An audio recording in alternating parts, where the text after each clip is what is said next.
TRS party పెబ్బ Kalvakuntla Kavitha alias Devanapally కవిత madam Telangana ఉద్యమకారుల సంఘం పెబ్బలను పిలుచుకొని మీటింగ్ పెట్టిందట.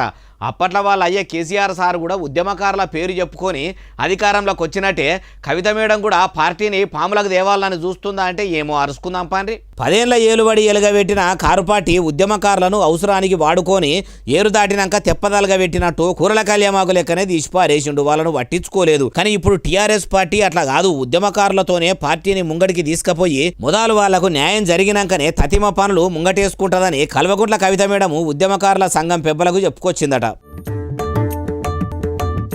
అమ్మా దేవనపల్లి కవిత మేడం, అప్పట్లో మీ నాయన కేసీఆర్ సార్ కూడా ఉద్యమకారులను ఆదుకుంటాము, ఇంటికో ఉద్యోగము ఇస్తాము, పింఛన్లు ఇస్తాము, డబుల్ బెడ్రూమ్ ఇండ్లు ఇస్తాము, అన్ని తీర్లు ఆదుకుంటామని మీ లెక్కనే ఉద్యమకారులను ఉబ్బిచ్చిండు. అటెనక సిక్కి ఒడ్డు చేరుకున్నాక నడ్డి మీద దన్నినట్టు చేసుడేంది చేసిండు కూడా. ఏలుబడిలకు వచ్చేదాకానేమో అయ్యా అప్ప అన్నట్టు నడు, అధికారంలోకి రాగానే ఎవ్వరు మీరు అన్నట్టు చూసిండు. ఒక మాటలో చెప్పాలంటే ఓడెక్కేదాకా ఓడమల్లన్న, ఓడదీనాక తిన్మారు మల్లన్న అన్నట్టే చేసిండు. అప్పుడు మీరు సప్పుడు కూడా చేయకపోతిరి. ఇప్పుడు ఉద్యమకారుల మీద మీరు ప్రేమొలకబోస్తుంటే అప్పట్లో మీ నాయన్ను చూసినట్టే ఉన్నది అంటుర్రు ఈ ముచ్చటిన్నోళ్ళు.